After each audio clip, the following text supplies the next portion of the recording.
alguns dos nossos colegas estão lá assistindo Luc Ferry.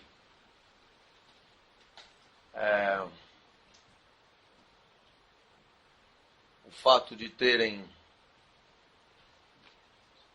escolhido Luc Ferry em detrimento de Bourdieu pode ser interpretado de muitas formas. São personalidades muito diferentes. Mas para quem está estudando o campo como nós,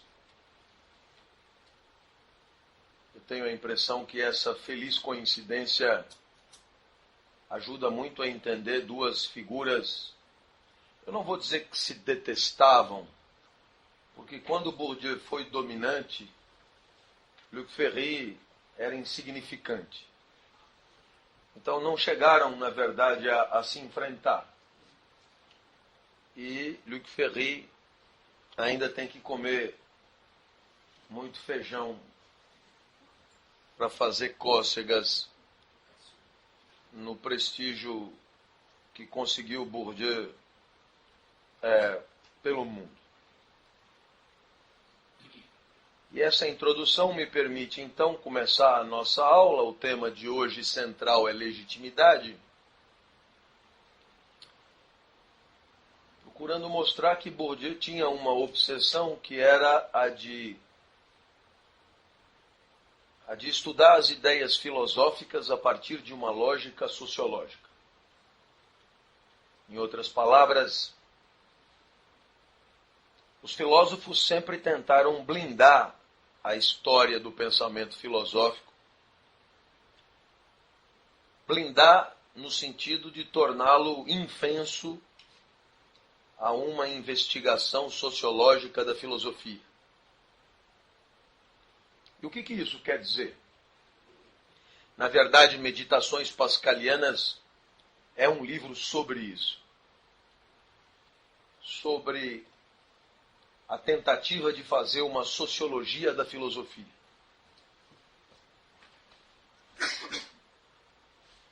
As ideias filosóficas, quando elas são apresentadas pelos seus autores como sendo o mais fiel produto de suas inteligências, de suas investigações pessoais, de suas inquietações, e por que não dizer da sua busca da verdade pessoal. Dessa maneira, o pensamento de qualquer filósofo, ele pode ser estudado filosoficamente através dos seus textos.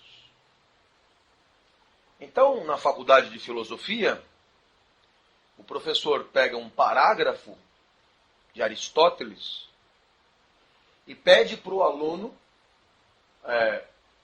falar sobre aquele parágrafo, explicar, interpretar, comentar. Mas o aluno está autorizado a falar sobre aquele parágrafo internamente.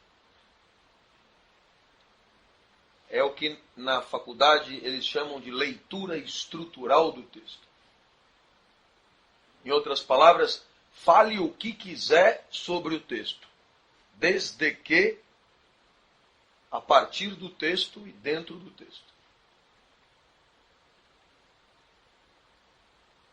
Isso é revelador de uma preocupação da filosofia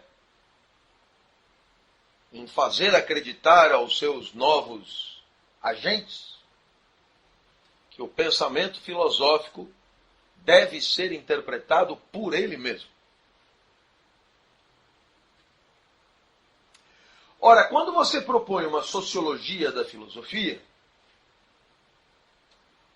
o que você deve considerar de imediato é que não é possível entender o trabalho dos filósofos sem entender, em primeiro lugar, o que eles queriam com aquilo. Quais seus interesses. E os interesses são de todas as ordens. Esse tipo de investigação sobre o que o cara queria com aquilo é o tipo de investigação herética. Porque, afinal de contas, se eu estou estudando Aristóteles, eu só estou estudando o pensamento de Aristóteles, eu devo me ater ao que ele disse e não tenho que me preocupar com o que ele queria com aquilo. Na verdade, a resposta filosófica óbvia, ele queria encontrar a verdade. O que a sociologia dirá é que não. Todo mundo tem interesses na hora de pensar. Motivações que são pessoais. Motivações que são do agente. E é claro que, sendo assim, toda a sociologia da filosofia é, na verdade, uma genealogia. Uma genealogia quer dizer um estudo da origem daquele pensamento a partir dos interesses do pensador. Verdade seja dita, essa recomendação surge na própria filosofia com o pensamento de Nietzsche. Não é por acaso que Bourdieu é muito citado pelos filósofos que falam de Nietzsche. Porque Nietzsche entendeu que tudo que você produz do ponto de vista intelectual está diretamente relacionado ao teu tesão pelas coisas. Se você preferir, a tua libido. Se você preferir, a tua potência de agir. O corpo busca a alegria do corpo e a alma busca a alegria da alma, diria Spinoza. E, portanto, o pensamento, como toda e qualquer atividade humana, é vontade de potência. É potência que busca mais potência. É tesão que busca mais tesão. E, portanto, ninguém pensa de bobeira ou em nome da verdade. As pessoas buscam a própria alegria. E é dentro dessa perspectiva que Bourdieu vai escrever um famosíssimo texto, né? Não há atos desinteressados. Né? Il n'y a pas d'acte désintéressé. A perspectiva é essa. Se eu quero saber o que uma pessoa faz, eu tenho que entender o que ela queria com aquilo. Se eu quero saber o que uma pessoa pensa, eu tenho que entender o que ela queria com aquilo. Eu, por exemplo, só penso para dar aula. Afinal das contas, eu não tenho nenhum apreço pelas ideias que eu ensino. Nenhum. Se eu tiver que dizer o contrário do que eu digo, eu diria sem o menor problema. Tanto que eu faço. Dei aula de Platão, depois de Marx, que é a coisa mais sem não. O que tiver que fazer, eu faço. E por quê? Porque isso aqui para mim é dinheiro. Bom, tranquilamente. Aliás, o professor Sponville diz exatamente a mesma coisa e eu estou aqui não só imitando, mas concordando ao imitar. É isso. Claro que se alguém tiver que me aplaudir, eu vou gostar. Mas depois do pagamento. Sem o pagamento, o aplauso eu dispenso. Eu só penso por causa do dinheiro. Mas isso é problema meu. Eu sei que eu estou diante de abnegados que vivem em nome de valores transcendentes e nobres, mas no meu caso não tive a chance. Tenho que trabalhar para viver. E trabalhar é ganhar dinheiro. E eu ganho dinheiro falando. Falo o que tiver que falar. Se é Nietzsche, se é o outro. E não tenho apego nenhum pelas coisas que eu falo. E tudo isso que eu estou falando pode te chocar um pouco, mas é claro, isso é o que se recomenda fazer na hora de perguntar por que o fulano disse o que ele disse. Eu só penso para dar aula. Tanto que a hora que eu percebi que livro não dá dinheiro, eu perdi completo, eu não consigo escrever. Não consigo. Não consigo. Ah, eu pensei que o senhor fosse diferente. Bom, portas e janelas para os mais desesperados. Eu sou diferente de você, trabalho para ganhar dinheiro. E por que eu estou te chocando? Porque seria de se esperar que o professor fosse diferente do bancário ou do banqueiro. Mas o que Nietzsche e Bourdieu estão tentando dizer é que não. É que, na verdade, são todos interessados. O que varia um pouco é o que se quer com aquilo. E é claro que a história do dinheiro foi uma provocação, porque quando Nietzsche manda fazer a genealogia do pensamento, Bourdieu parte daí e avança enormemente nessa ideia. Isso significa que o filósofo, quando ele pensa, ele quer alguma coisa, e eu preciso saber o que ele quer para entender por que ele pensa o que ele pensa. Não basta saber que ele quer alguma coisa. Eu preciso saber o quê. Porque o seu pensamento terá diretamente a ver com o que ele pretendia com aquilo. Então é claro que a busca dos desejos das pessoas acaba sendo a coisa mais importante que alguém pode fazer para descobrir por que ela vive como ela vive e por que ela pensa como ela pensa. E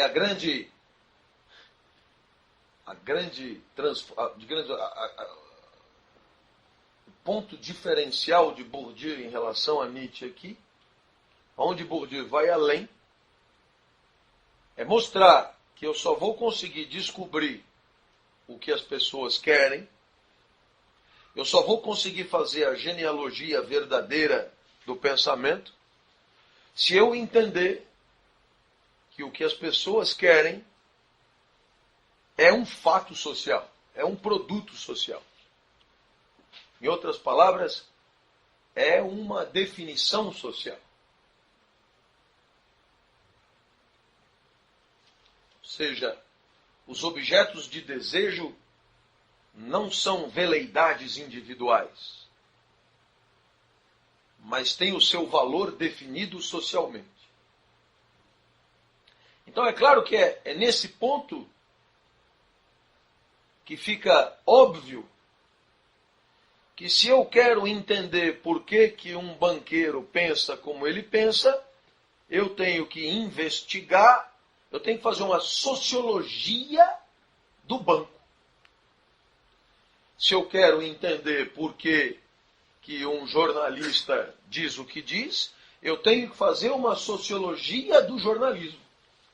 E se eu quero entender por que um filósofo diz o que ele diz, eu tenho que fazer uma sociologia do filósofo. Por quê? Porque só fazendo isso eu vou descobrir o que um filósofo quer quando ele filosofa. E para fazer uma sociologia do filósofo, eu tenho que identificar o espaço onde ele transita, os agentes que ele encontra, as pessoas que ele combate e aqueles com quem ele eventualmente se associa para combater.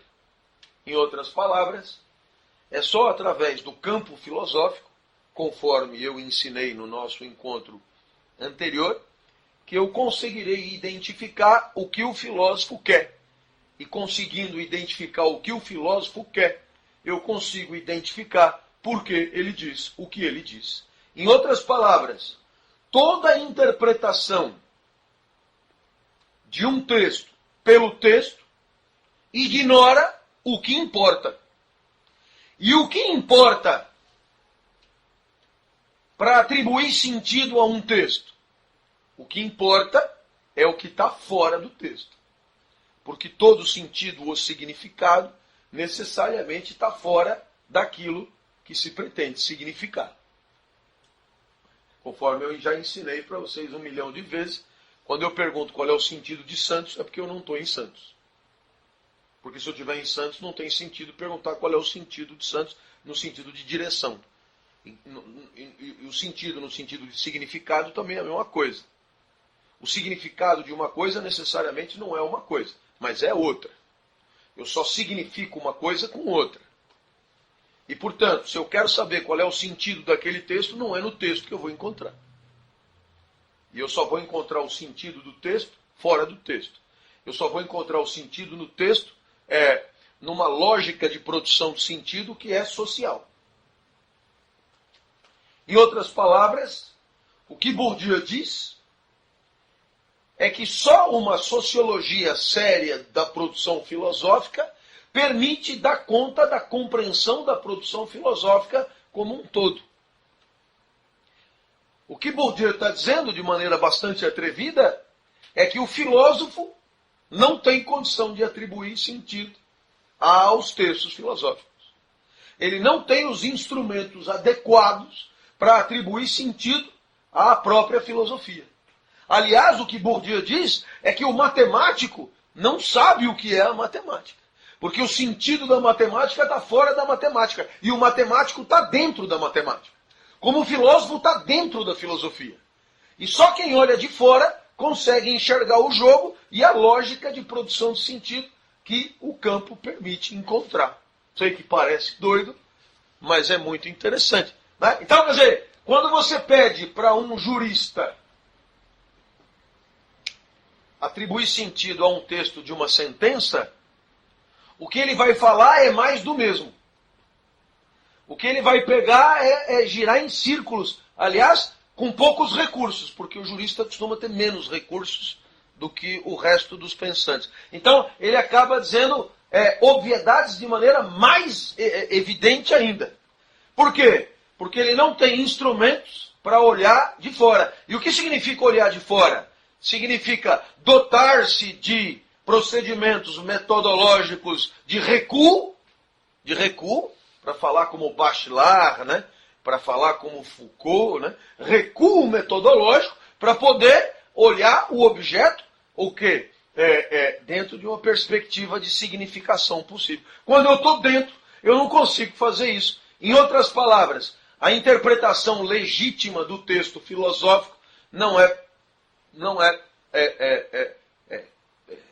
realizável pelo filósofo, como a interpretação legítima do texto jurídico não é realizável pelo jurista. Por quê? Porque o jurista, de certa maneira, trata o texto jurídico pelo texto jurídico, é o que ele chama de dogmática jurídica. O filósofo trata o texto filosófico pelo texto filosófico. O matemático trata a matemática pela matemática. E, na verdade, para você entender o que aquilo quer dizer, você precisa usar instrumentos que não são nem matemáticos, nem jurídicos, nem filosóficos, mas são instrumentos das ciências sociais. Então, é claro, quando Bourdieu fala do campo jurídico como um espaço estruturado de posições com dominantes, dominados, pretendentes, portas de entrada, exames da OAB, concursos públicos e eixos de consagração que permitem o posicionamento reflexivo de uns agentes em relação aos outros, né? Das condições de legitimidade, do prestígio dessa ou daquela área do direito em relação a outra, e, portanto, do direito como um espaço privilegiado e específico de distribuição de capital jurídico dentro daquele espaço. O que Bourdieu está dizendo? O que Bourdieu está dizendo é que se você quer entender por que o Marco Aurélio foi o único a votar contra o partido do Kassab no 6-1 do TSE, não é juridicamente que você entende. É sociologicamente que você entende. Não adianta ler o voto do Marco Aurélio para entender o que ele queria. Por quê? Porque, é claro, as ações tendem muito mais a esconder do que revelar as verdadeiras intenções de quem age. Razão pela qual não é propriamente através do exame do que é feito que você vai entender por que é feito, conforme eu estou tentando dizer. Da mesma maneira que você não consegue entender por que o STF é como ele é, por que o Barbosa brigou com o outro lá do Mato Grosso, como é o Gilmar Mendes, por que não sei o que, etc e tal. Aparentemente, quando você vê a discussão, aparentemente a discussão é em torno de argumentos jurídicos. Mas os argumentos jurídicos estão lá para esconder as verdadeiras razões daquele conflito. E quem é que pode descortinar as verdadeiras razões daquele conflito? O sociólogo. Da mesma maneira que quando você vê o Estado de São Paulo fazendo pouco do troféu ganho pelo Jornal Nacional nos Estados Unidos de melhor reportagem no Morro do Alemão, aparentemente, trata-se de um problema jornalístico. Mas é muito fácil de perceber que por detrás de um pretexto jornalístico está um conflito, pela definição do jornalismo legítimo, pela definição do que é sensacionalismo e do que não é sensacionalismo, pela definição do que é um bom jornalismo e do que não é um bom jornalismo, até que ponto é possível fazer um bom jornalismo na televisão, o que significa um bom jornalismo televisivo, etc, etc, etc. Portanto, perceba, por detrás de uma luta aparente, existe sempre uma luta real. Por detrás de um conflito aparente, que este será jurídico, filosófico, jornalístico, publicitário, etc., está o verdadeiro interesse. E o verdadeiro interesse só é possível ser identificado a partir de uma investigação sociológica, que é o que Bourdieu se dispõe a fazer. Então é claro que um indivíduo como esse é um mala. E eu chamo Bourdieu de mala, e Max Weber chama o sociólogo de desencantador do mundo. É uma maneira de chamar mala, é o desencantador do mundo. Por quê? Porque por detrás do que você vê está o que você não vê. Gozado, porque Platão também dizia isso. Só que para Platão, o que você vê é ilusório, para o sociólogo também. Só que por detrás do ilusório tem a realidade das verdades absolutas e para o sociólogo tem a realidade, digamos, dos interesses absolutos, das ambições pessoais que estão por trás de toda e qualquer articulação. Então, por detrás de tudo há interesses. Claro que esse é o primeiro degrau da minha investigação sobre legitimidade. É claro que eu dizer que o ministro do STF tem interesses que estão por trás da sua sentença é alguma coisa que você engole bem. De certa maneira, o Brasil é um país que avacalha a sociologia. Porque no Brasil não precisa ser um fino sociólogo para perceber a putaria que tem por trás das coisas que estão sendo ditas. Não precisa ser nada, não precisa ser nenhum Bourdieu para entender que aquilo que você está vendo não é o que você está vendo. Agora, alguém poderia perguntar de lutas humanitárias extraordinárias, tipo Gandhi, Martin Luther King, Madre Teresa de Calcutá, o Abade Pierre, e essas pessoas que passaram a sua vida dizendo coisas bonitas. Então é claro que essas pessoas poderiam ser apresentadas como exemplo de desinteresse.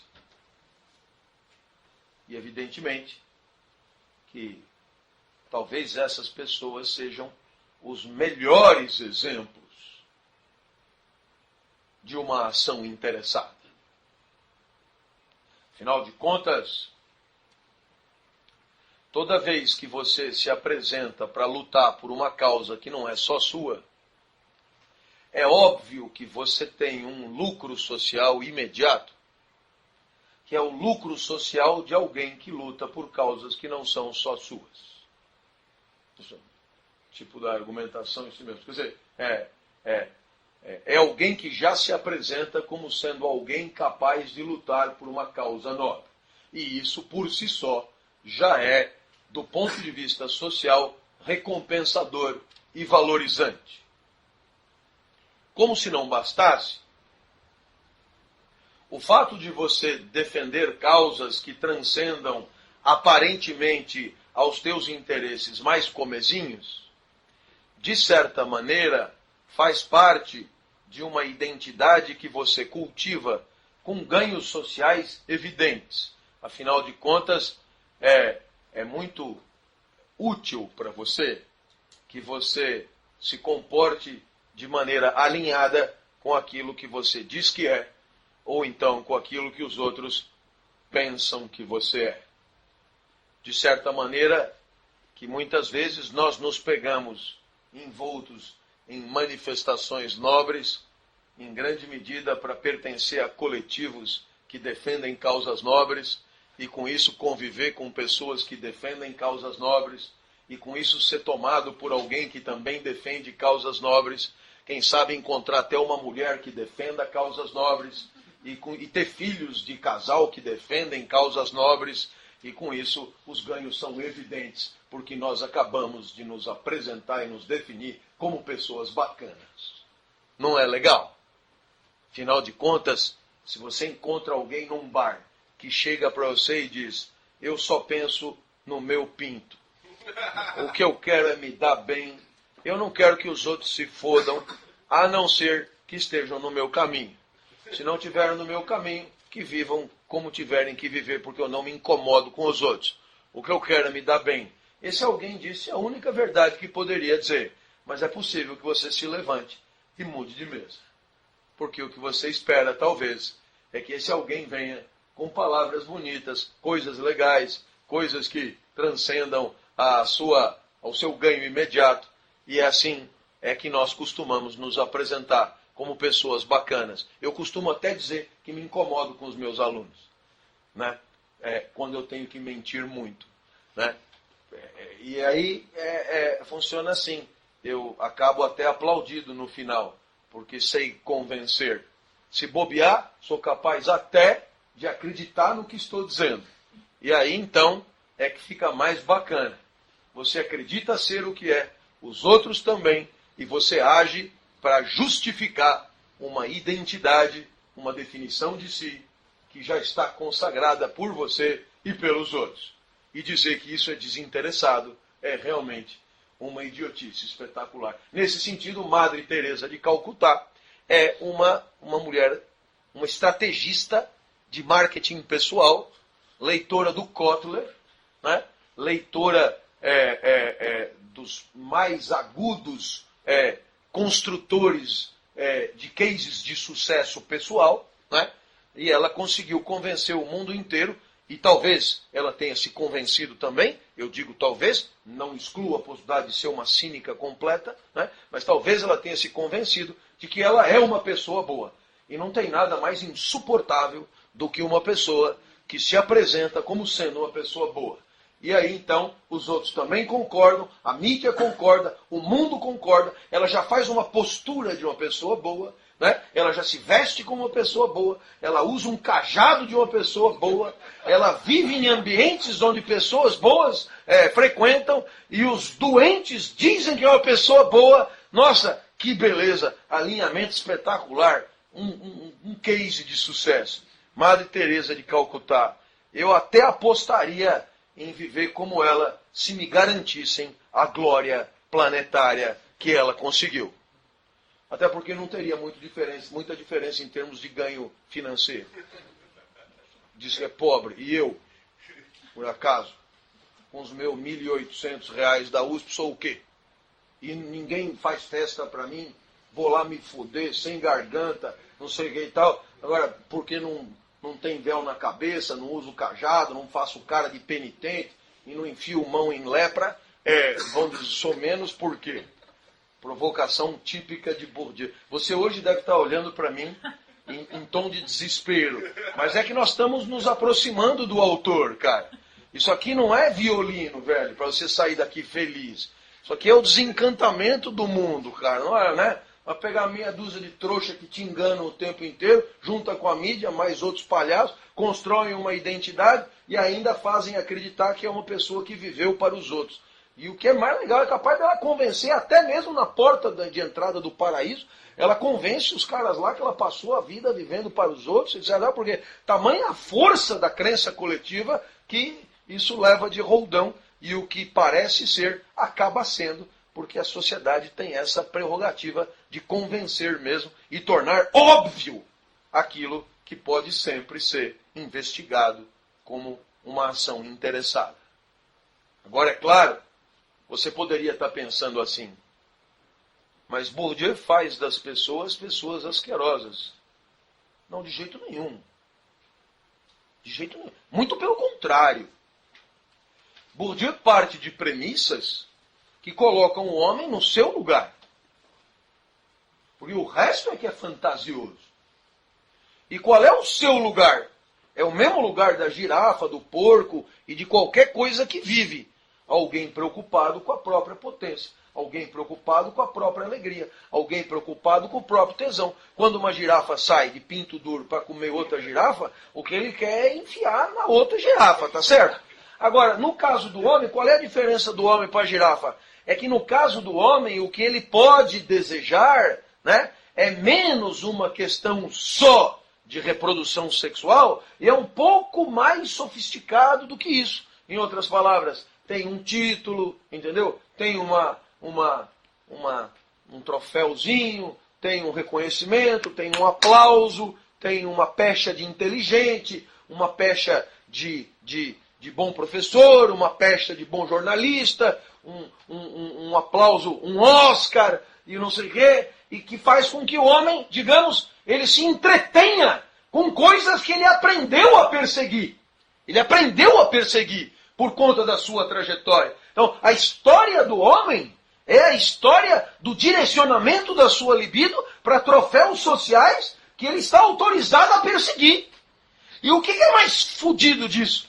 É que isso é uma forma odiosa de canalização energética que faz com que você tenha que ir atrás do que todo mundo vai. Por quê?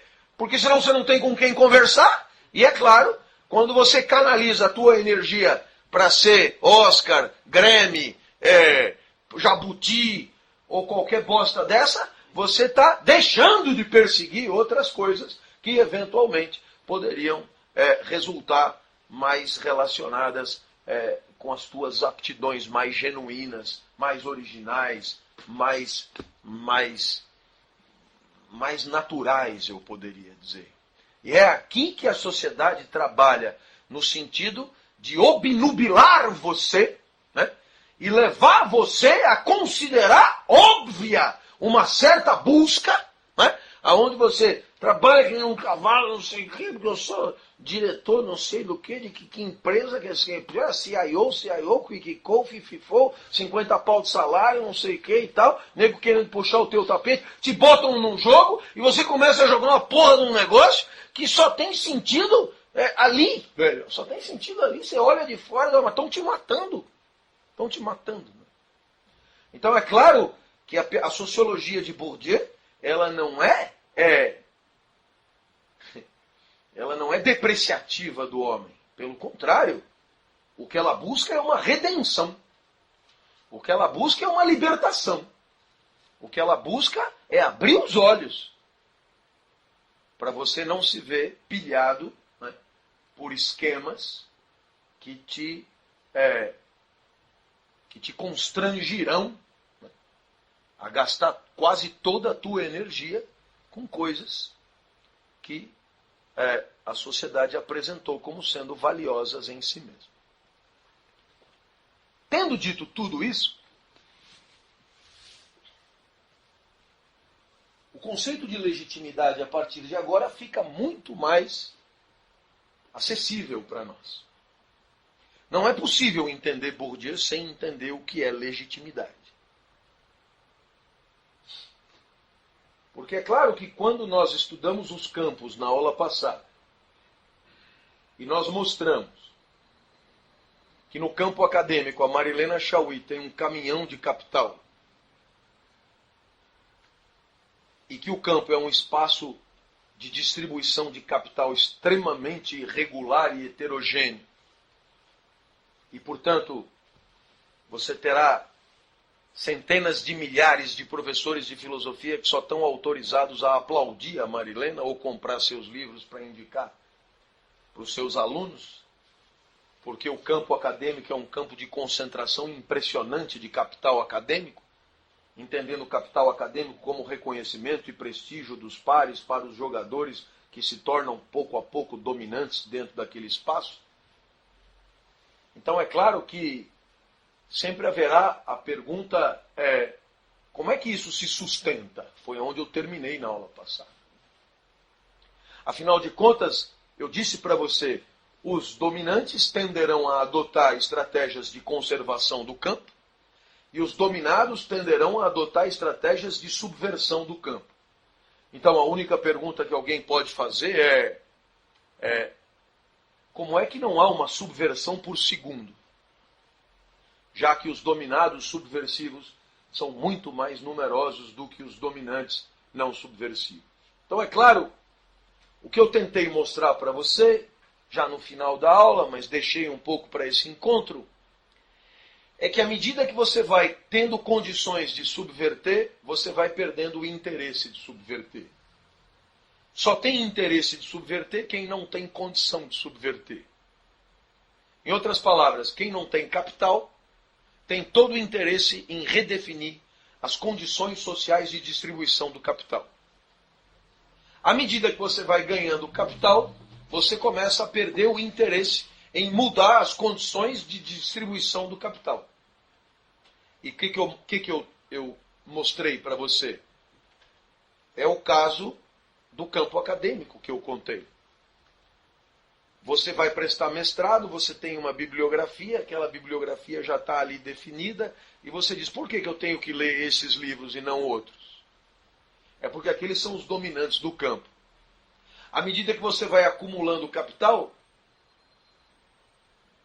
pouco a pouco você vai ganhando condições de impor as suas regras. Mas pouco a pouco você vai perdendo o interesse de mudar as regras. E à medida que você se torna um dominante, aí você perde completamente o interesse de mudar as regras. E isso garante aos espaços sociais uma extraordinária estabilidade. Bourdieu sempre dizia que a sociologia é preocupada com as mudanças. E que ele era o sociólogo das permanências. E na verdade, procure observar bem, há quanto tempo, né, os dominantes do campo jurídico são os mesmos?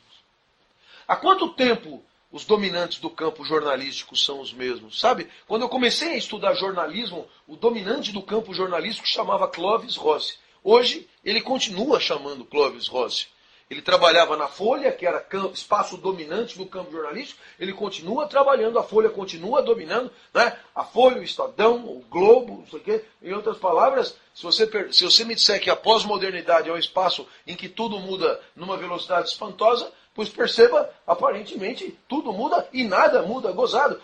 Quem vai ser campeão paulista? São Paulo, Corinthians, Palmeiras ou Santos, né? Quem é que vai ser não sei o quê? Quem é que vai ser presidente do Brasil, não é? São 200 milhões de pessoas, mas você já sabe que ou a Dilma se reelege, ou o Lula volta. Prefiro nem destacar uma terceira hipótese. Você entendeu? Eu não sei se você percebeu que tudo muda pra caralho, mas se você for olhar os espaços de poder, existe uma conservação espantosa. Quem são os publicitários fudidos? Quando eu comecei a estudar comunicação, Washington Oliveto, Nizam Guanais, Celso Loduca, não sei o que lá. Hoje eles são os mesmíssimos caras nas mesmíssimas agências Eu acho que você percebeu, existe uma estabilidade espetacular nos espaços de poder. Por quê? Porque quem subverte, quem pode subverter não subverte, e quem quer subverter não tem como. Nesse ponto, é que o conceito de legitimidade aparece. A certeza de Bourdieu é que, se um dominado é dominado, é porque ele enxerga na sua condição alguma vantagem. Ouça-me.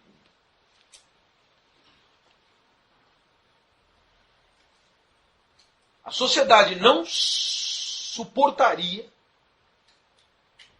se o dominado considerasse a sua posição insuportável. E é exatamente porque isso não acontece que os campos sociais apresentam notável estabilidade. E por que o dominado,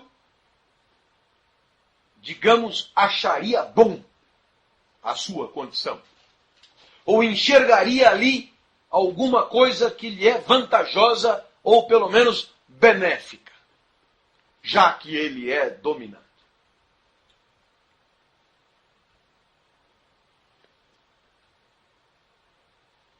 É porque, de certa maneira,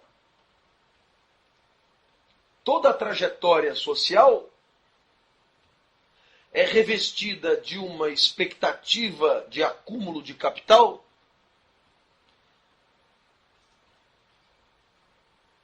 que, de certa maneira, o jogador vai aprendendo a projetar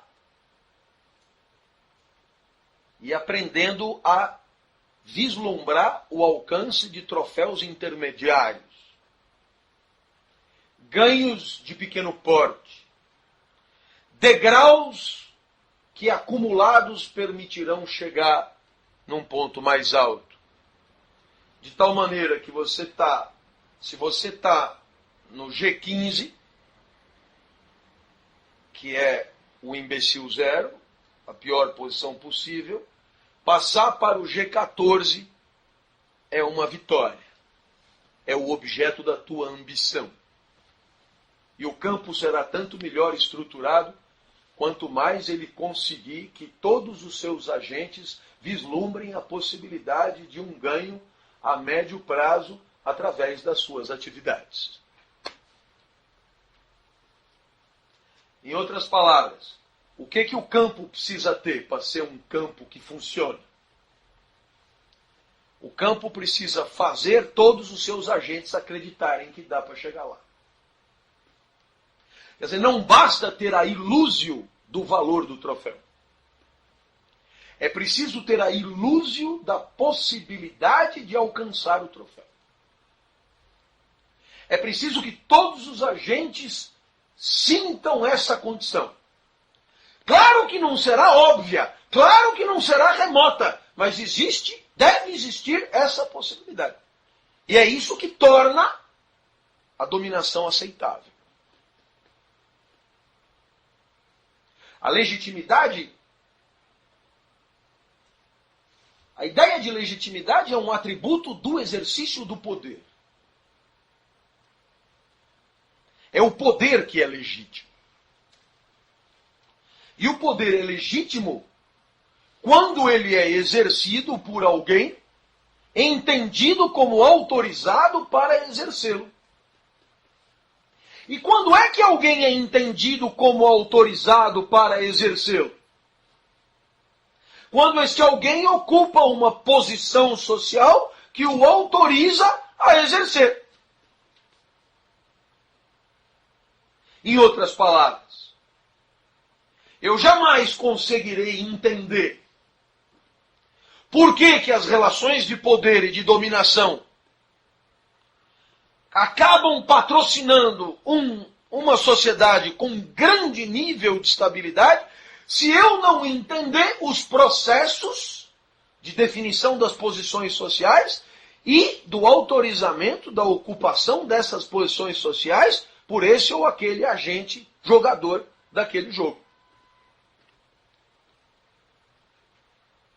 E é por isso É por isso que, de certa maneira, um poder será legítimo quando reconhecido. E, portanto, quem confere legitimidade ao exercício do poder é o dominado. É o outro. É o par. É o que reconhece. É o que autoriza. É o que se submete a.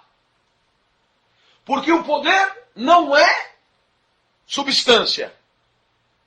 O poder não é substância nas mãos de quem exerce. O poder é reconhecimento outorgado por quem a ele se submete. Então, é claro, isso se dá em qualquer situação? Não. É por isso que existem poderes não legítimos. E quando é que o poder não é legítimo? Quando ele não é aceito como autorizado. Quando quem exerce o poder não é entendido como autorizado para exercê-lo. E quando é que isso acontece? Quando esse alguém não ocupa uma posição de direito. Em outras palavras, toda vez que uma situação de fato que autoriza o poder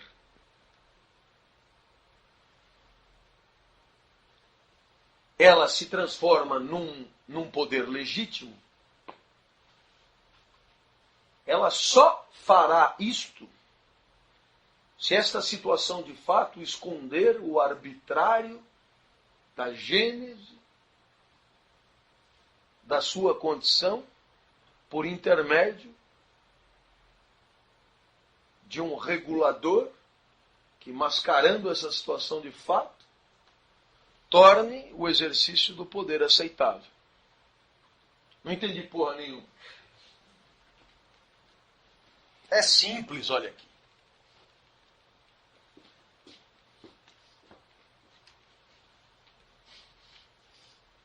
Vamos pegar uma situação de fato.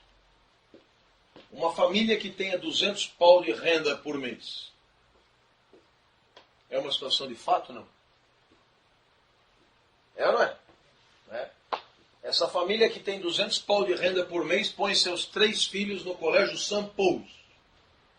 É uma situação de fato ou não? Hein? Então. E esses do St. Paul's vão até o ensino médio. No ensino médio eles vão para Londres.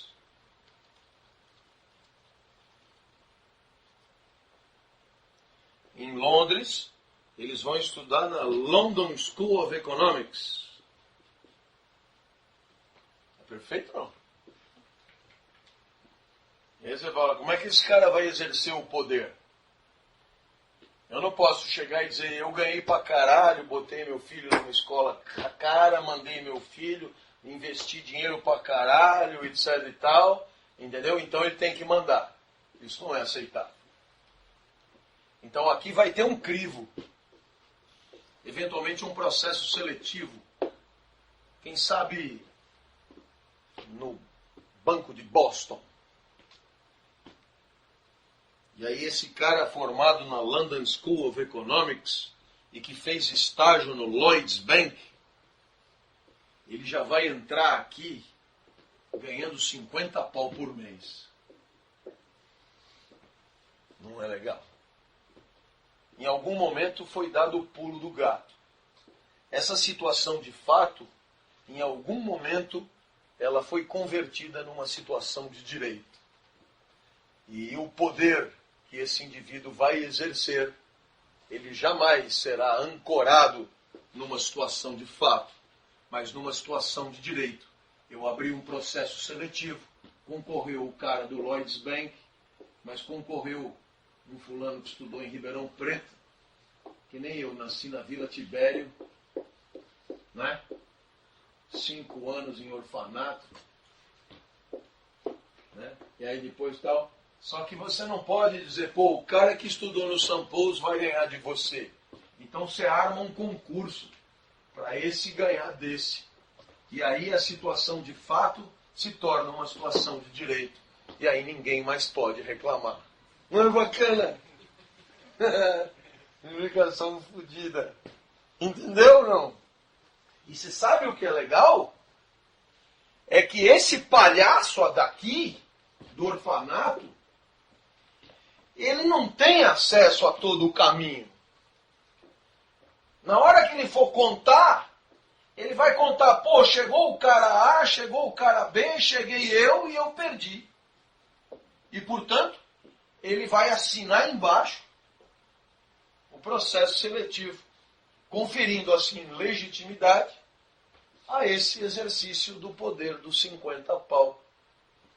Que, na verdade, o processo seletivo que fez maquiou o arbitrário do exercício do poder. Então, no lugar de eu colocar uma situação de fato como justificadora de um exercício de poder, eu crio um mecanismo que torne essa situação de fato socialmente aceitável. E você sabe por quem que ela é aceitável? Ela é aceitável pelo cara A, pelo B e pelo C. Os três estão de acordo. Por quê? Porque foram dadas iguais condições e ganhou o A. O A é o bom. O B e o C foram o pior. Não é legal? Funciona assim a legitimidade. E, portanto, todo o poder legítimo, ele só é legítimo porque em algum momento foram escondidas as condições materiais que de fato proporcionam aquele exercício de poder, por condições juridicamente aceitáveis, socialmente aceitáveis, e que conferem aparente equidade e lisura no processo, dando assim condições de exercício de um poder tolerável por todos. Não é bacana? Ah, vai! Você pega e põe lá Alckmin, Marta, Collor, Maluf, e depois você põe Zé de Abreu, Canindé Pegado, não sei quem, não sei o que lá. Aí você diz, todos puderam concorrer. Todos puderam concorrer, entendeu? Eu dou aquela maquiada bala no processo, todos puderam concorrer. E aí, claro, quem tem mais voto ganha. Você tem aí um processo de legitimação que esconde o arbitrário que está no início do processo. E qual é o arbitrário?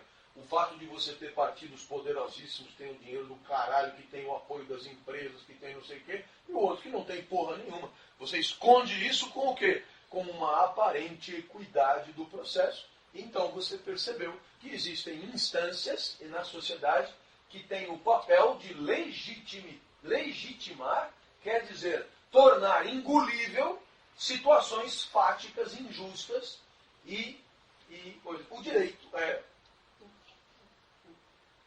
o cara. O cara. Né?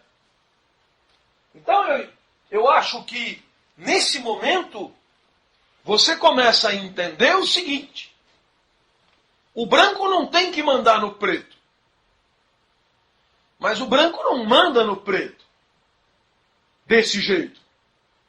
Para o branco mandar no preto, arma-se um esquema em que o branco ganha e o preto perde. Numa situação aparentemente justa. E aí tudo parece aceitável para o branco que ganhou e para o preto que perdeu. A mulher não tem que mandar no homem. Eu viro e falo, olha, é o seguinte, eu sou homem, eu mando, entendeu? E você que é mulher, obedece. Não, não funciona assim. Não precisa ser assim. Claro que, dependendo da tosquice, você segura o poder na porrada. Mas nós estamos falando de legitimidade. E o que é legitimidade? É justamente exercer o poder sem precisar bater. Porque é a situação em que todo mundo concorda. E quando é que todo mundo concorda? Quando você pega e monta um esquema em que, por exemplo, as condições do exercício profissional tornam a maternidade muito mais complicada, tornam-se coisa, e não sei lá, e aí, pronto, aí, eu abri, agora os caras... Tem uns que parem, tem outros que não parem, os que parem se fodem. Não é que o homem tem que mandar na mulher, é que as condições materiais são tais que o lugar, né, da mulher acaba sendo fora da coisa. Funciona assim. E se quiser sair pro pau junto, tem que abrir mão de parir, né? Porque então você percebeu, e hoje em dia a mulher já abriu mão de parir, e com isso é preciso encontrar novas formas de legitimação da dominação masculina, porque essa daí a mulher já venceu, provavelmente. Ela já venceu, vencendo a obsessão por ter filho em muitos casos.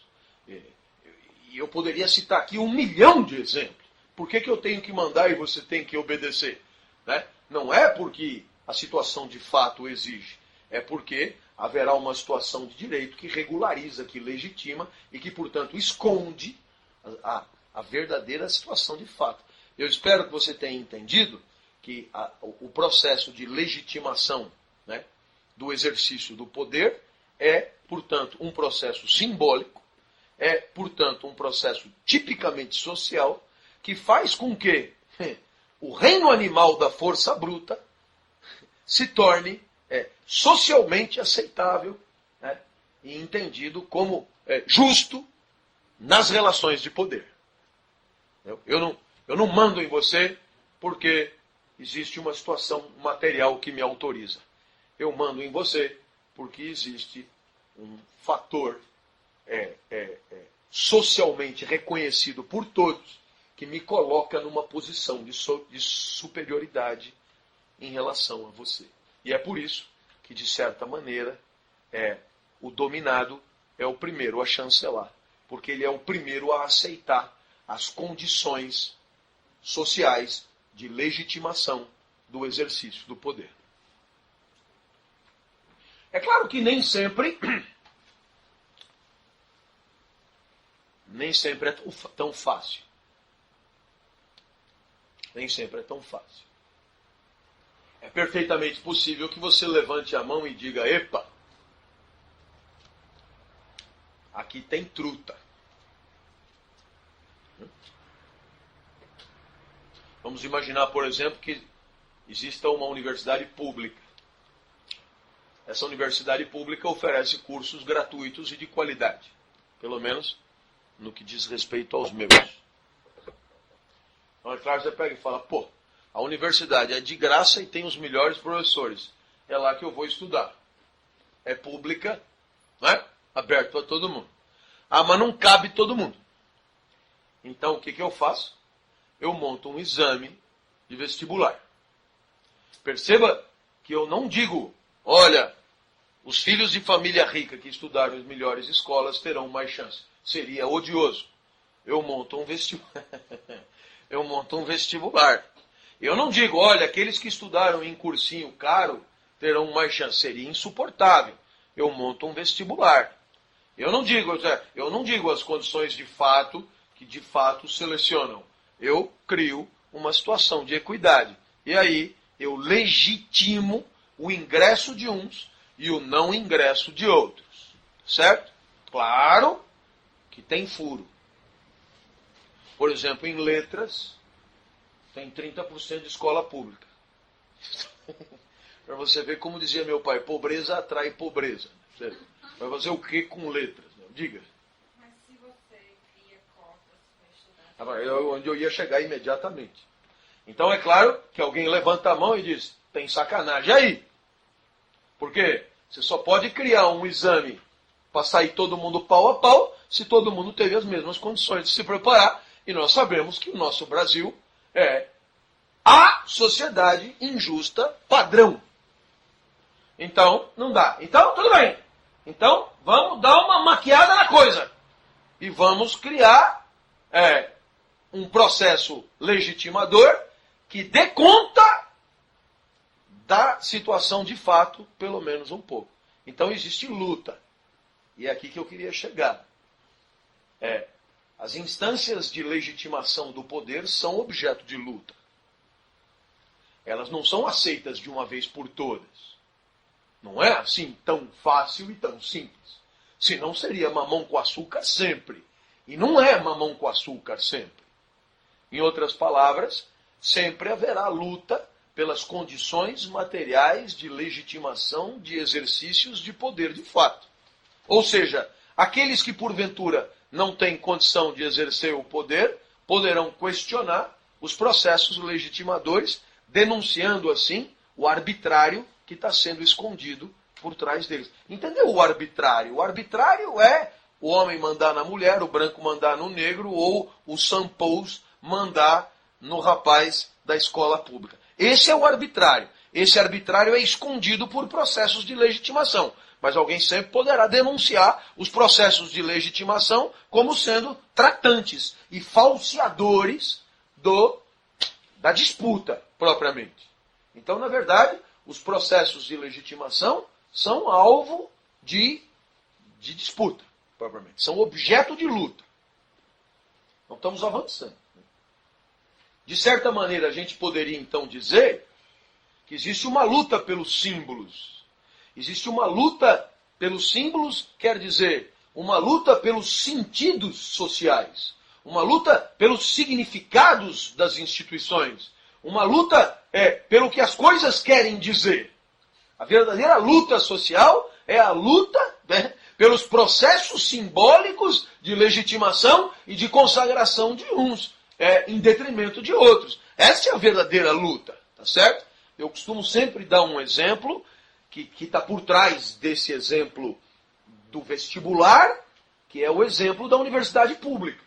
Então, o que é a universidade pública? É aquela que entra todo mundo, como na Argentina ou na França? Né? É assim. Ou é como em Porto Rico, que a universidade pública de Porto Rico é paga. Ela só é dita pública porque qualquer um que quiser pagar pode pagar.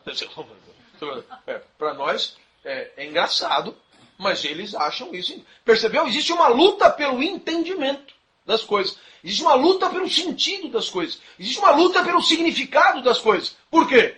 Porque quando você consegue impor o seu significado, você imediatamente consegue impor os processos de legitimação que garantem esse significado. É essa a perspectiva.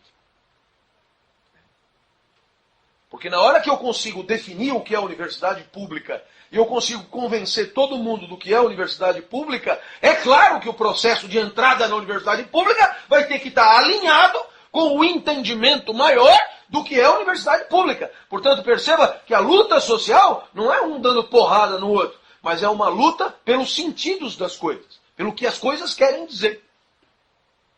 E é claro que na hora que você diz que a verdadeira luta social é pelo que as coisas querem dizer, você imediatamente se dá conta que nós estamos desigualmente preparados para essa luta.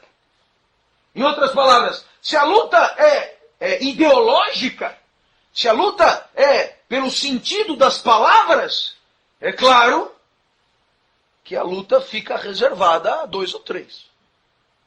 Por quê? Porque existe uma imensa leva de gente que não só não tem competência objetiva para participar dessa luta, como está convencido de que não tem essa competência objetiva. Portanto, existe uma incompetência objetiva e subjetiva. É o que Bourdieu chama de desposse, né? Traduzindo. Eu sou despossuído das condições de participação do jogo. Eu sou despossuído das condições de argumentação no jogo. E, portanto, se você quer me perguntar sobre política, pergunta para o meu marido. Porque esse negócio de política não é comigo, é o meu marido que sabe de política aqui dentro de casa. E você percebe que isto é uma forma de você manifestar que você não joga o jogo por falta de condições de jogar o jogo. Então você entende que, de certa maneira, a dominação, ela passa por uma luta, mas por uma luta que a grande maioria perde por WO. Por falta de condições de participação. E quando você convida para que as pessoas participem, a la Habermas, falta só o resto. Então você tem 2 grandes pensadores na segunda metade do século XX, Habermas e Bourdieu. E um não concorda com o outro. Claro que Habermas é mais conhecido nas faculdades de Direito. E Bourdieu em lugares menos dominantes. E o que Habermas nos dirá? que o espaço público é o espaço legítimo de discussão para deliberações coletivas. E que o objetivo de toda a sociedade é a sua emancipação, quer dizer, tomar conta de si mesma. E para que a sociedade consiga tomar conta de si mesma, ela precisa do espaço público. Em outras palavras, o espaço público é ao mesmo tempo meio e fim, né? Que ele chama de círculo virtuoso. É debatendo que eu vou conseguir melhorar o debate, e melhorando o debate que eu vou conseguir emancipar. E emancipando, eu vou poder debater cada vez mais. Ô, do caralho, só falta um violino. Então, vamos debater. Quem vem?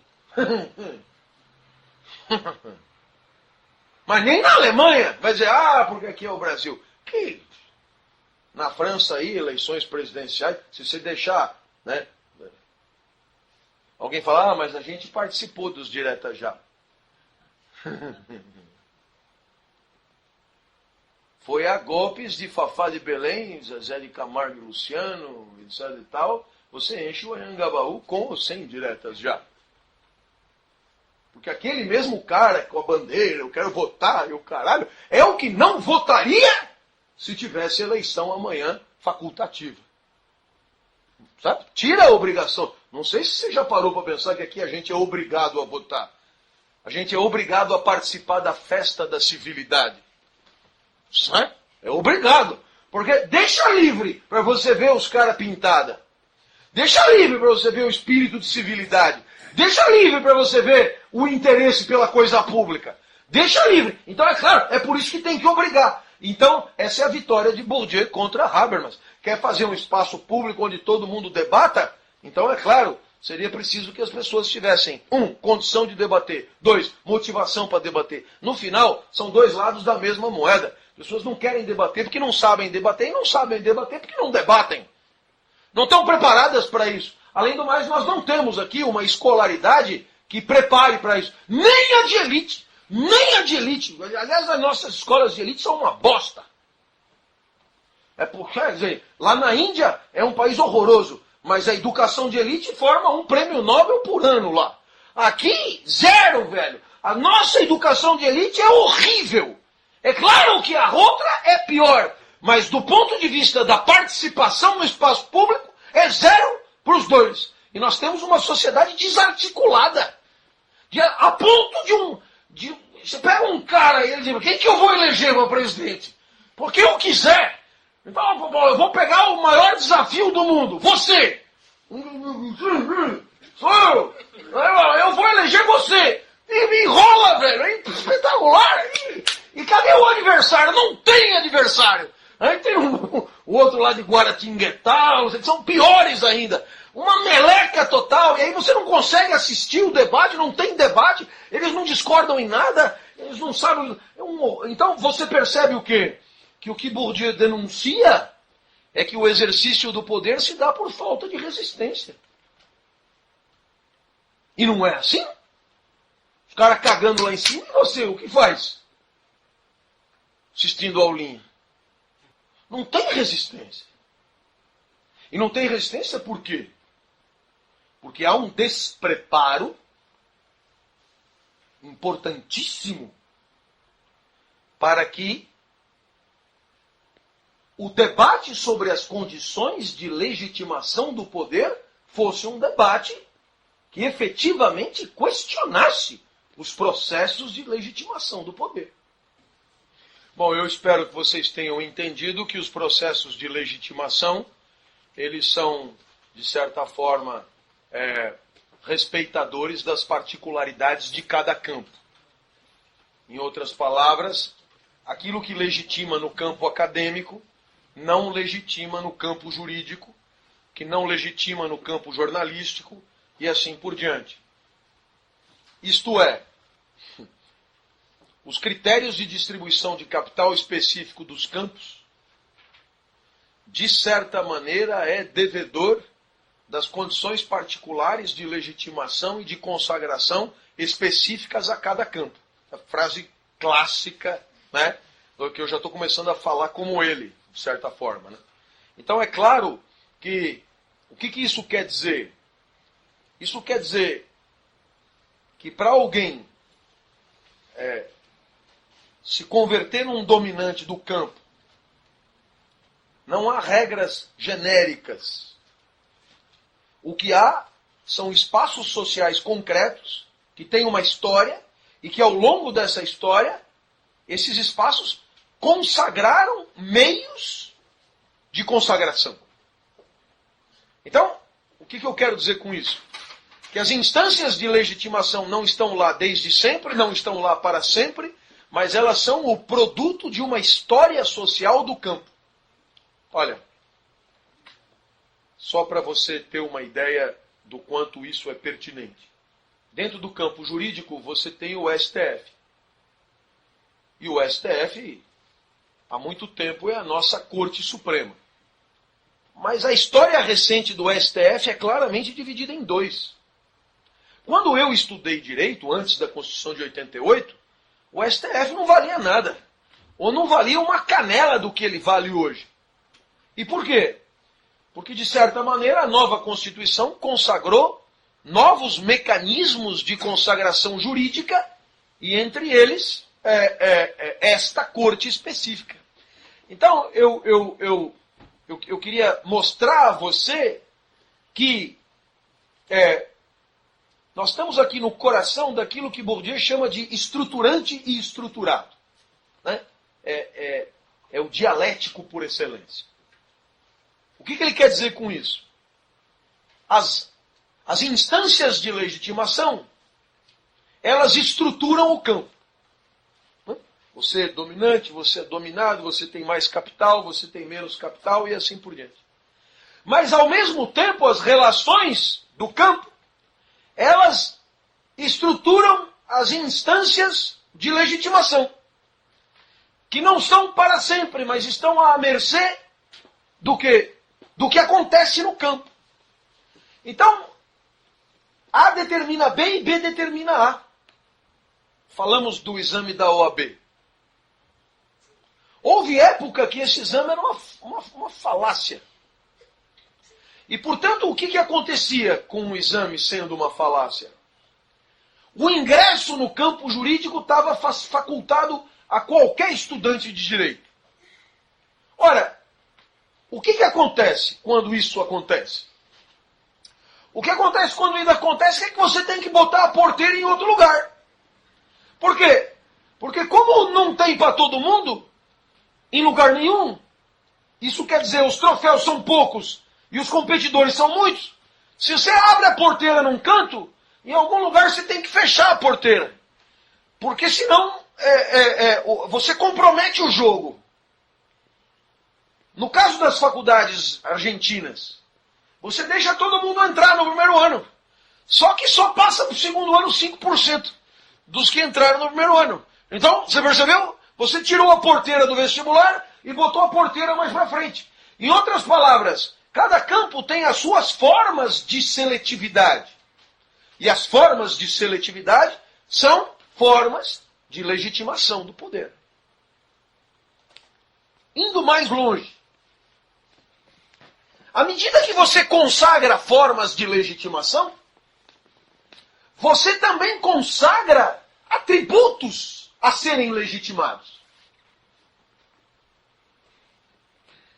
Presta atenção no que eu vou lhes dizer. Porque é possível que alguns de vocês tenham feito faculdade de administração, etc., e vocês não têm culpa.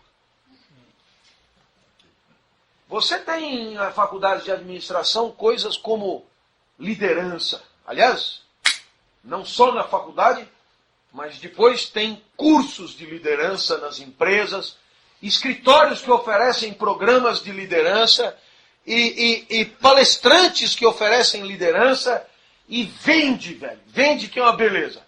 Então, parte-se de que premissa? Da premissa de que todo líder tem um certo número de atributos e que, portanto, é preciso fazer com que uma pessoa tenha esses atributos, porque na hora que tiver esses atributos, será líder. O que é que faltou explicar? Faltou explicar que esses atributos são movediços e estão ao sabor da lógica do campo. E que o que era do caralho ontem é uma bosta hoje. E se você se preparou para ser líder ontem, hoje você é patético. Não sei se você me entendeu. Por quê? Porque o que é ser líder? O que é ser líder?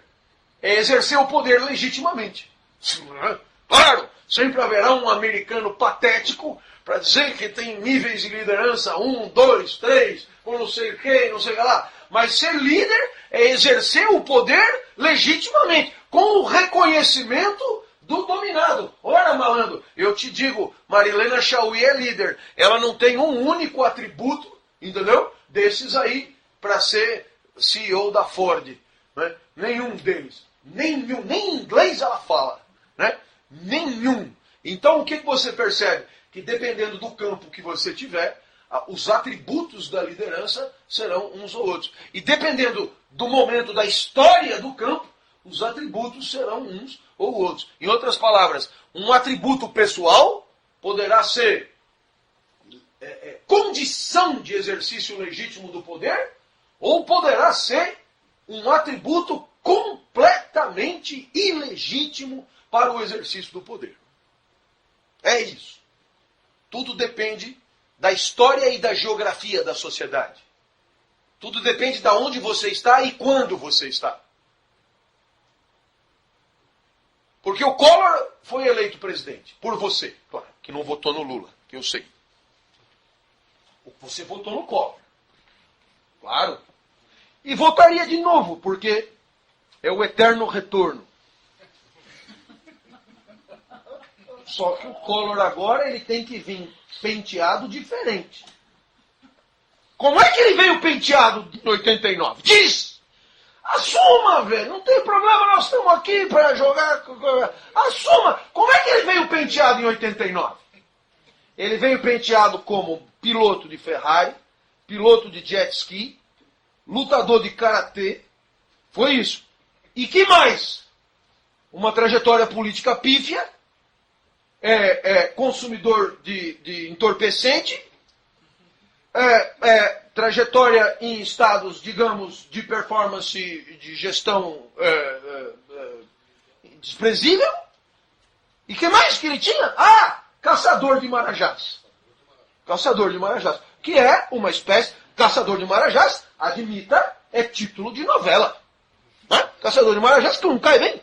Caçador... E não é da Globo. Porque a Globo é mais competente do que isso. É Record, assim. Poderia ser uma coisa mexicana. O caçador de marajás. Pois muito bem. Com karatê, jet ski, Ferrari, asa delta e caça-marajás, ele ganhou o teu voto. Percebeu? Se eu for montar um programa de liderança em cima do Collor de 89, hoje eu não elejo ninguém. Nem mesmo ele para o Senado, que ficou em terceiro em Alagoas. Tá certo? Então você percebeu que os predicados mudaram. Os atributos do líder mudaram dentro do mesmo campo político num espaço de 20 anos. Então não vou. Então, o que eu quero dizer? A concepção substancialista da liderança, sabe, entendeu? Concepção substancialista quer dizer, o líder tem que ser... o líder tem que ter isso, tem que ter isso, tem que ter isso, tem que ter isso. É uma concepção que é desmentida pela óbvia índole social do fenômeno da liderança. A liderança é um fato social. E como todo fato social, não pode prescindir da investigação sociológica sobre a sua condição. Por quê? Porque quais são os atributos que um presidente tem que ter para ser um bom presidente? É o que aquela sociedade, naquele momento, disser que tem que ser. Entendeu? Num determinado momento, a Alemanha, um dos países de maior competência na formação educacional do mundo, consagrou Adolf Hitler como líder supremo. Num determinado... Foi ou não foi? E consagraria outra vez Kurt Waldheim na Áustria até outro dia. Pessoal, e que atributos têm esses caras? É só deixar ele começar a falar. Atributos militarescos, truculentos, de agressividade, de destruição do outro, de invasão, de coisa. Mas tudo bem, eu acho que você percebeu, dependendo da época, dependendo do lugar, o líder terá uns atributos e não outros, às vezes opostos entre si. Um programa de liderança só pode ser uma investigação social das condições da legitimidade do poder. Portanto, não há programa de liderança. Sendo assim, se a legitimidade tem a ver com o reconhecimento, é muito interessante você perceber que a ideia da legitimidade pode se capilarizar pela sociedade. E o que isso quer dizer? Isso quer dizer que existe legitimidade possível toda vez que houver relação de poder. E é claro que a relação de poder, ela pode estar no Estado, mas ela pode estar muito fora dele, propriamente. Então, de certa forma, o fenômeno da legitimidade ele é mais visível com os holofotes da mídia, porque a mídia participa das condições simbólicas de consagração do mandatário. Né? Tomadas de posse e todo o cortejo simbólico do campo político, absolutamente holofotizado pela mídia, são parte fundamental do processo de legitimação daquele mandatário. Mas existem situações sociais, a imensa maioria delas, em que você tem exercício de poder, você tem legitimidade, você tem reconhecimento e você tem, digamos, recursos simbólicos muito menos sofisticados, muito menos visíveis, muito menos óbvios de identificação. De certa maneira, o que vai dizer Bourdieu é que os processos de dominação serão tanto mais eficazes quanto mais naturalmente eles fizerem ignorar a perspectiva arbitrária que os fundamenta. Eu vou repetir. Esse é o tipo de frase para você soltar no bar. O que eu vou repetir? Na hora, né, que o professor Clóvis vai entrar na sala de aula. Tem lá duas trombetas lá. Pó, pó, pó, né? Aí entra primeiro o Mário Vitor. Dentro de 5 minutos entrará na sala de aula o professor Clóvis. E aí começa aquela verborragia curricular. E aí finalmente entro eu. Você vai dizer, que palhaçada é essa? Foi o que eu assisti na São Francisco no ano passado, indo na classe de um amigo meu de direito financeiro. Primeiro entraram os assistentes. Foram entrando em fila, todos engravatados. E ele mesmo não entrava. Falei, caralho, errei de sala. Não, aquilo era um cortejo. E finalmente entrou ele.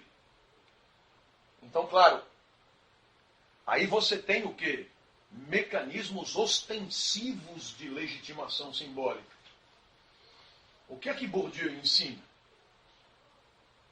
Que os processos de dominação mais eficazes são aqueles em que mais naturalmente você tem uma aceitação do exercício do poder. Em outras palavras, são aqueles que mais dispensam a ostentação da ruptura simbólica em nome de uma aceitação tácita do exercício do poder. Em outras palavras, é o tipo do cara que entra... Quer ver o exemplo contrário? Professor Franklin. Né? Não sei se já deve ter, os que me conhecem sabem da admiração que eu tenho pelo professor Franklin. O professor Franklin anda pelo corredor e ele anda perto da parede. E ele vai assim e tal. De preferência para não ser visto. Eu, como já sei disso, gosto de interrompê-lo, né? Professor Franklin, aí... Professor, que alegria encontrá-lo! E tal coisa. E ele... Olá, Clóvis, tudo bem e tal? Aí, hoje vem assim, papá, não sei o que, etc. Lá na USP é a mesma coisa. Aí ele entra e começa a falar, não tem trombeta, não tem saxofone, não tem assistente engravatado, não tem coisa, não tem tapete vermelho, não tem porra nenhuma. E, no entanto, existe ali da parte dos alunos um reconhecimento infinito de uma legitimidade estupenda para deixá-lo usar aquele tempo e falar tudo que ele tem que falar. Então, é claro, a pergunta que qualquer um poderá fazer é: da onde cargas d'água isso vem? E é aqui que Bourdieu é realmente Bourdieu. Os processos de eficiência máxima de legitimação, eles pressupõem a conversão do reconhecimento da dominação em forma de hábitos. Tema do nosso último encontro. Em outras palavras, toda vez que você tiver que questionar por que esse cara está mandando, e toda vez que quem manda tiver que demonstrar a justeza da sua dominação, é sinal que essa dominação é frágil, se bobear está por um fio. Porque os processos de dominação eficazes são aqueles em que o dominante não diz nada, anda perto do muro, e o dominado não precisa de nenhuma trombeta para reconhecer a posição social ocupada pelo dominante e a sua autoridade para tomar a palavra e falar. Acho que você percebeu? Este processo de dominação advém do quê? De uma socialização compartilhada, de esquemas e disposições de pensar, de agir e de sentir que são compartilhados e, portanto, de um processo de aceitação recíproca que escapa completamente a um cálculo custo-benefício consciente do tipo: por que eu vou deixar ele falar? Por quê? Quem é você para falar? Quanto mais eu tiver que demonstrar que eu tenho direito de falar, menos legítima é a minha dominação e o meu direito de falar. Quanto mais for óbvia e evidente a minha autoridade para exercer o poder, mais legítimo é o meu poder, menos retumbante será o recurso simbólico para assegurá-lo. Por quê? Porque se a legitimidade tem a ver com o reconhecimento do dominado, este reconhecimento será tanto mais eficaz quanto menos percebido ele for. E quando é que ele é menos percebido? Quando ele é visceral, inconsciente, ele é tácito, ele é óbvio, ele é como o padre na igreja. Né? Ele é da esfera do socialmente encarnado. E é nesse ponto,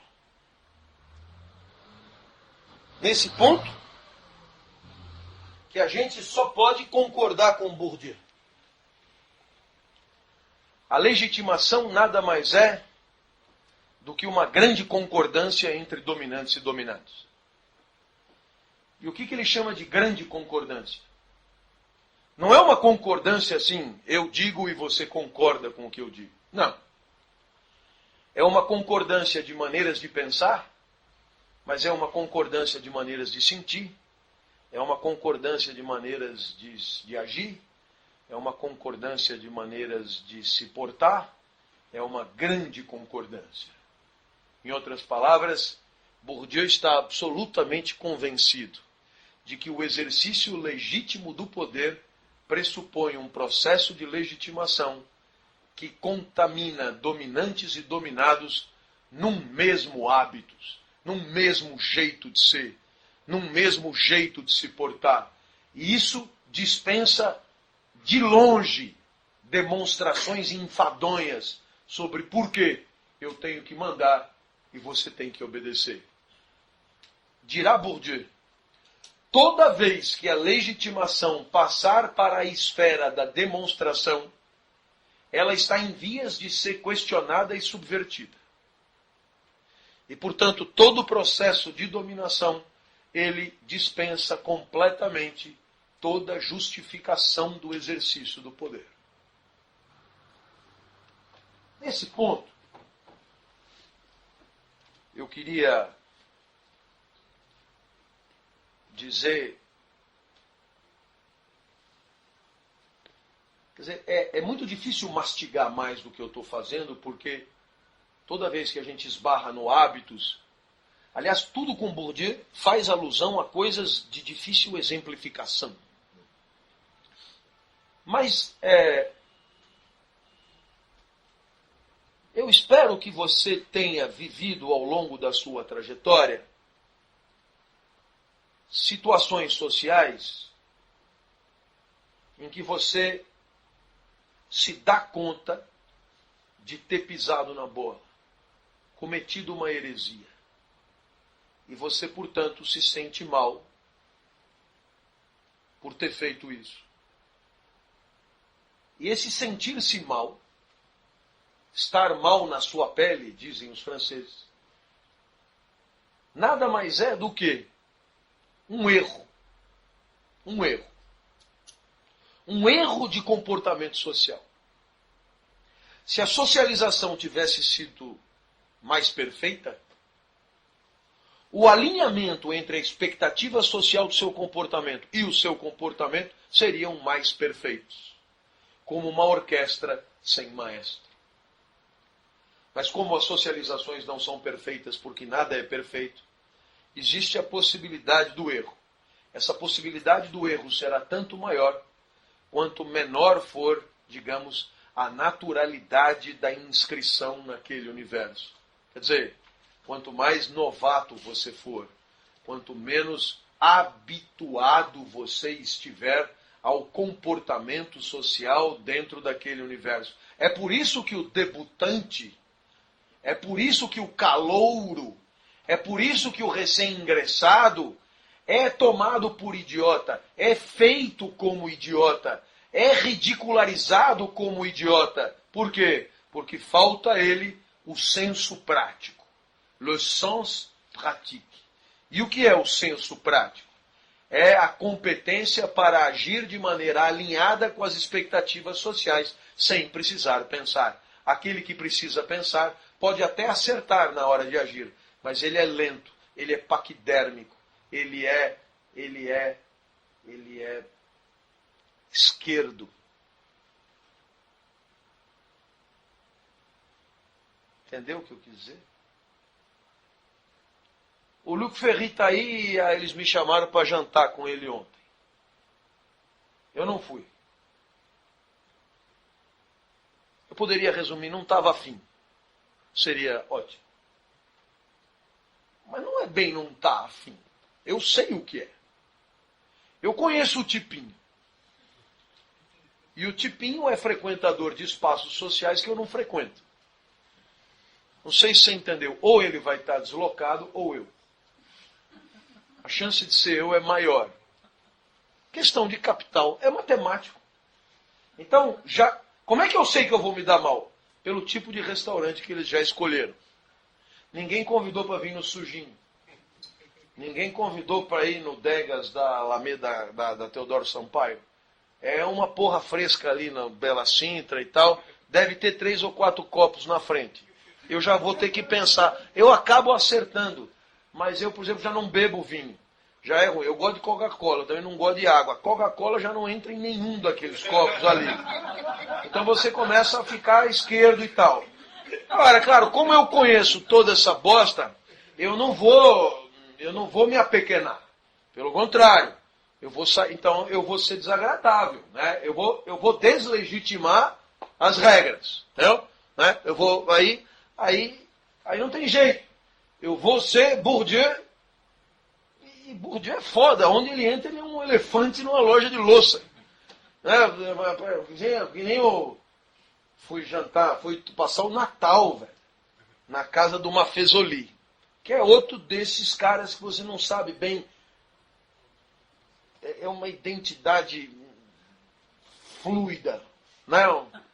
São caras que não são muito homem, também não são figura estranha, escapadiça. Aí fui lá passar, estava sozinho e tal, fui com um amigo e não sei o quê. Aí começa tal, vamos começar tomando vinho e tal. Eu falei, não bebo. Aí o cara veio me constranger, ele está no país dele, na casa dele, não sei o quê. Eu bebo Coca-Cola, aqui não entra Coca-Cola. Eu falei, então serve qualquer bosta aí, me dá água mesmo, porque a água daqui é muito ruim. Me dá água da torneira, que eu acho que é o mais tolerável e tal. Aí começou a vir com um discurso da superioridade do vinho em relação à Coca-Cola. Né? Aí não dá para aguentar. Né? Deixa eu ver se eu entendi. O vinho e a Coca-Cola têm então um valor imanente. Né? Não sei se você me entendeu. Da onde vem o valor do vinho? Está na uva? Aonde está o valor? Na uva? Uva vale mais do que a Coca-Cola. Da onde você tirou e tal. Como não tem valor imanente, o que dirá Bourdieu? É que tomar vinho e tomar Coca-Cola só podem ser valorados socialmente. Socialmente. E, portanto, é claro, quem toma vinho por conta do quê? Por conta de tudo o que o vinho significa. Certo? E Coca-Cola, tudo o que a Coca-Cola significa. Então é claro que aí a luta é uma luta por símbolos. Né? E, porra, eu tenho tanto horror a vinho quanto às pessoas que se servem do vinho para se posicionar na sociedade.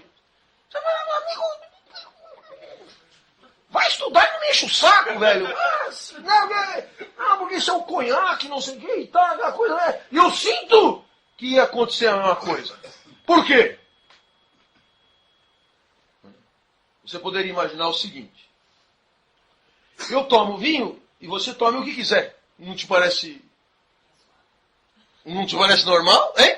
Eu tomo vinho e você toma o que quiser. Acontece isso em algum lugar? Não acontece. Porque existe uma luta social pela definição dos hábitos legítimos. E eu sou representante do quê? Sou representante da minha história. E eu não estou disposto a abrir mão da minha história. Por quê? Porque a minha história é do caralho, velho. Nenhum francês de merda vale uma canela da minha história. Então não vai vir com echarpe, o caralho, vir tirar sarro da minha cara, porque eu vou... Pera, em que língua você quer debater, para começar? Porque você só fala essa bosta dessa sua língua morta, eu converso com você na língua que você quiser. Quer na sua? Então vamos. E aí, claro, aí já criei confusão. É preferível não ir. Até porque é convidado daqui, não sei quem e tal. Mas eu conheço o tipo. Vai querer impor a sua cultura. Né? Existe uma luta social pela definição dos hábitos legítimos. Qual é a característica da nossa elite? Engolir tudo essa parafernália que vem de fora, essa bosta toda e tal, e fazer essa reverência toda, o que é um pouco insuportável. O Luc Ferry não vale uma canela da Marilena Chauí. Ouça-me, uma canela. Não dá duas. Uma canela. Uma canela. Mas na hora de reverenciar, gozado. Continuamos com essa síndrome bizarra da exterioridade consagradora. Então é claro que está mudando, mas é lento demais. Luta pelos símbolos, luta pelo que quer dizer, luta pelo valor das coisas, luta pelos sentidos e pelos significados. Luta, o tempo inteiro luta. Luta. E é claro que nessa luta, cada um vai querer fazer da sua história a história legítima. E para fazer da sua história a história legítima, você tem que deslegitimar tudo que não é você. Não sei se você me entendeu. Deslegitimar tudo que não é você. É claro? E aqui vai mais um ponto. Os espaços de consagração e de legitimação,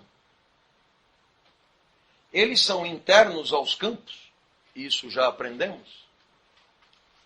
Eles são dependentes de hábitos adquiridos dentro do campo, isso já aprendemos. Mas eles também contam com alianças fora dos campos. E é o que Bourdieu chama de homologia. E eu vou fechar a aula com o conceito de homologia. É muito legal.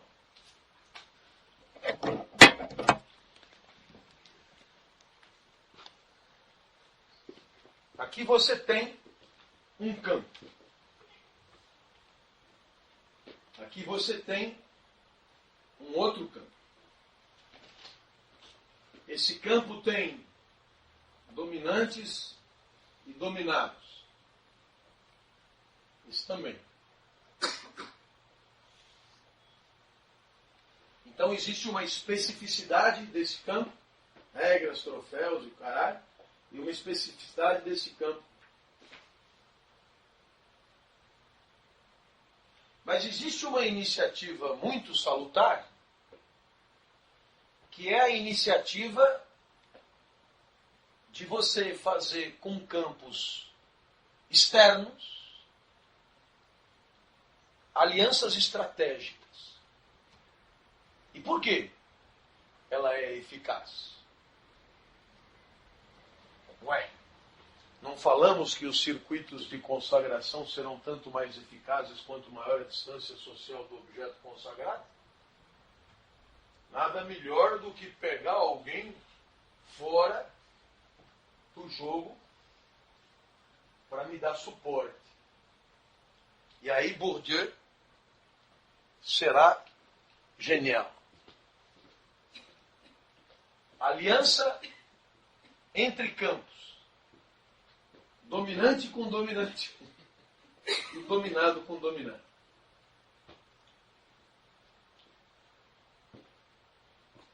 Exemplos? Muitos. Não preciso. O primeiro, mais óbvio, é a homologia entre campo político e campo econômico. Depois que o PT começou a ganhar a eleição, ele é patrocinado pela Camargo Correia e pela Odebrecht.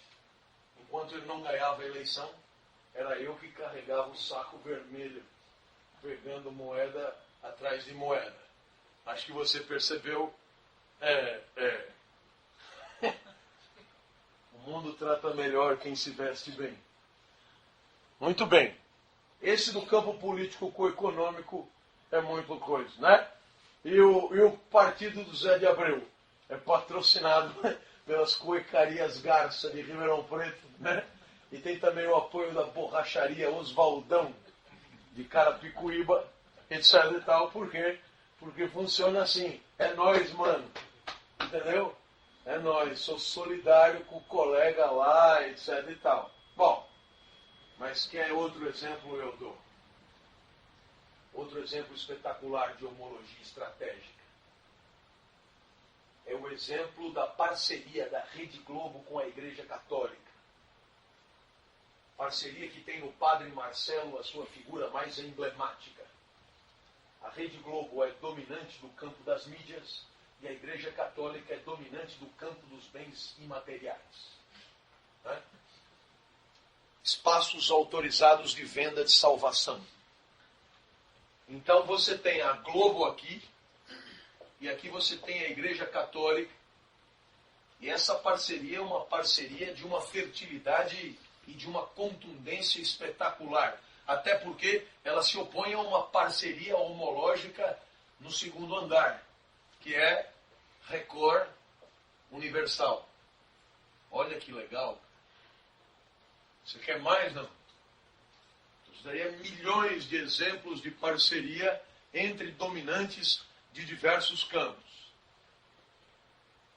Porque funciona assim o efeito de homologia. Dominante conversa com dominante. E dominado conversa com dominado. Eu te pergunto, isso aqui veio da onde? Isso aqui veio de Marx. Né? Essa divisão homológica em dominantes e dominados por campos acaba nos aproximando de uma divisão da sociedade por classe. Só que agora a definição de classe é outra. a definição de classe não é mais uma definição exclusivamente econômica. A classe social dos dominantes é uma classe que recorta os campos transversalmente e recupera dominantes, que colocam, portanto, a Marilena como burguesa. Né? Agora não chamaria mais burguesa, mas o dominante agora é dominante em todos os campos. Ao passo que, para Marx, né, o que acontecia? O campo que importa é o campo econômico e a fronteira é burguês, proletário, como classe social. E aí, claro, existe uma luta aqui e tal. Aqui, você tem, de novo, uma perspectiva sociológica riquíssima, né? E através de uma análise completamente diferente, nós chegamos a uma situação semelhante, que é uma situação da sociedade dividida em quem está por cima, conservadores, quem está por baixo, subversivos. E é normal que conservadores ajudem conservadores a conservar, e é normal que subversivos ajudem subversivos a subverter. Eu não falei dos processos de transmigração, como poderia citar o caso de Luan Santana.